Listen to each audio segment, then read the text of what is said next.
செய்கிற எக்ஸசைஸையே ஏதாவது அவைலபிளாக இருக்கிற வெயிட்ஸ் எதையாவது ஆட் பண்ணி செய்ய முடியும் அப்படின்னா அது நம்மளோட ஸ்ட்ரென்த்தை இம்ப்ரூவ் பண்ணுறதுக்கு, பாடியை டோன் பண்ணுறதுக்கு, வெயிட் லாஸில், போன் டென்சிட்டி இம்ப்ரூவ் ஆகிறதுக்கு, இப்படி நிறைய விதத்தில் ஹெல்ப் பண்ணும். ஸோ நம்ம இன்றைக்கி 2 எக்ஸசைஸ் பண்ண போகிறோம். ஃபர்ஸ்ட் எக்ஸசைஸ்க்கு ஒரு வெயிட்டை மட்டும் வச்சுக்கலாம். நல்ல காலில் இந்த மாதிரி கேப் வச்சுக்கோங்க, ஒரு கை மேலே வச்சுக்கோங்க, ஸ்லைட் பண்ணுறீங்க, அதுக்கப்புறமா அப்படி ஒப்ளிக் கிரன்ச். எப்போவுமே வெயிட்ஸ் வச்சுருக்கும் போது அது பாடி பக்கத்துலேயே வச்சுக்கோங்க, ரொம்ப தனியாக விடாமல் அது ஒரு பாடியோட ஒரு பார்ட் மாதிரியே வச்சுக்கிறோம். சைடில் அப்படி போகிறோம், அதுக்கப்புறமா ஒரு ஒப்ளிக் கிரன்ச் பண்ணுறோம். சைட் சேஞ்ச் பண்ணிக்கிறோம். என்னெல்லாம் கவனத்தில் வச்சுக்கணும், mind muscle connection. Heavy weight வச்சுருக்கிற மாதிரி நினச்சிங்கன்னா உங்கள் பாடி இன்னுமே வந்து டைட் ஆகும், ஆப்ஸ் டைட் ஆகும்.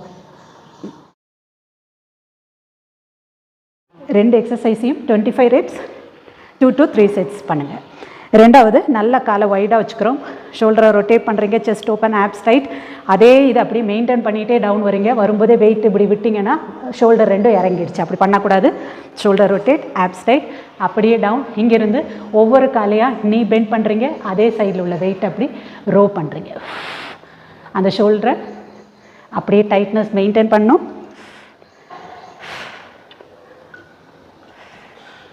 எப்போ முடியலன்னு தோணுதோ ஒரு 2-3 ரெப்ஸ் பண்ணதுக்கப்புறம் பிகினர்ஸ் வேணுன்னா ஒரு relax, then again down, continue.